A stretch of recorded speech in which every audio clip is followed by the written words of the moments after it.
Hello friend, আমি মুনমুন হোসেন আর আপনারা দেখছেন আপনাদের প্রিয় চ্যানেল গ্রাফটিং গার্ডেন। ফ্রেন্ড, বরাবরের মতো আজকে আমি আপনাদের সাথে চমকপ্রদ একটা ভিডিও নিয়ে হাজির হয়েছি। আজকের ভিডিওতে আমি আপনাদের শেয়ার করতে যাচ্ছি কিভাবে আপনারা মাত্র 1 মিনিটে সফলভাবে আম গাছের কলম করবেন। তাহলে চলুন শুরু করি আজকের মূল ভিডিও। আম গাছের সফল কলম করার ক্ষেত্রে আমাদের অবশ্যই 9 মাস থেকে 1 বছরের সুস্থ সবল আম গাছের চারা নির্ধারণ করতে হবে।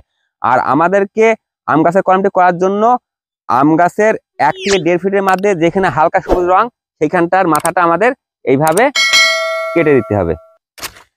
আম গাছের কলম করার জন্য আমাদের সঠিক সাইন নির্বাচন করতে হবে। অবশ্যই সাইনটির বয়স 3 মাসের উপরে হতে হবে এবং এই ধরনের ফুটফুটে একটা ভাব তার ভিতরে লক্ষ্য করা যাবে।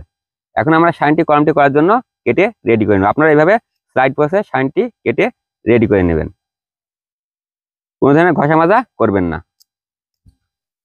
দেখতে পাচ্ছেন যে কাঠের অংশ, ছালের অংশ, কাঠের অংশ আর ছালের অংশের মাঝে হচ্ছে ক্যাম্বিয়াম লেয়ার। আমাদের কলমটি সফল করার জন্য এই ক্যাম্বিয়াম লেয়ার বরাবর আমাদেরকে কাটতে হবে। এখন আমরা সাইনটিকে এইভাবে সুন্দরভাবে আমাদের চারা আম গাছটির মাথার যে কোনো এক পাশে মিল করে লাগিয়ে দেব।